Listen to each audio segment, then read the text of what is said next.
ته به کومه بورډ افیس دې اقدام ته څنګه ګورې چې دا کوم ملکونه راټول شوي دا خو یو ډېره ښه خبره ده ځکه چې دا د امن و امان په باره کې ده او د کوم ظلم چې اسرائیل کوي د هغوی خلاف دا جوړ شوي او د فلسطین په حق کې جوړ شوي دي نو الله دې وکړي چې دا کامیاب شي او دا خو چې کوم دی نو زمونږ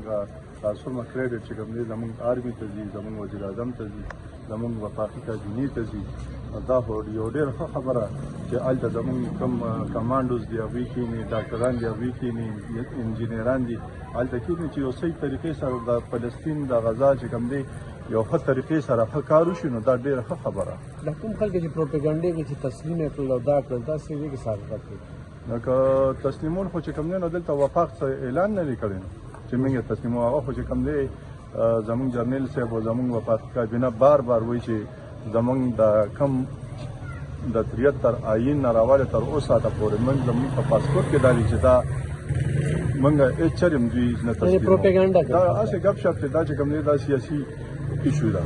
اوس موږ رمضان پیکج به سره شي نو رخایي فورس یو دغه راغی څه ویني دا رهایي فورس چې کوم دی نو دا خو دوی پخوا نه جوړ کړی هغې ته ټیګر فورس ویلو که ستاسو په ذهن کې راځي او دا رهایي فورس نه دی دا فساد فورس دا د فساد د لا انډو سچویشن په باره کې جوړ دی ځکه چې دوی خو چې کوم دی مکمل هر یو شیز ناکام شو اوس چې کوم دی دغه فساد فورس جوړوي رهایي فورس نه دی رهایي فورس خو هلته اسلام آباد کې ناست دي که نه وکیلان ناست دي غټ غټ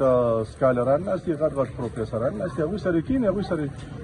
مذاکرات وکړي چې دې لپاره راته صلاح عمل وښایي دا خو چې کوم دی نابالغه خلک راغلي دي ناست دي کله یو فورس جوړوي کله بل فورس وي عمران خان چې کوم هغه ټایګر فورس جوړ شوی هغه څه شو هغه دا یو ایجنډا ده د عمران خان هغه او د سهیل افریدي ده دا یو ایجنډا ده دا د لا انډو سچویشن لپاره جوړوي بل څه لپاره نشته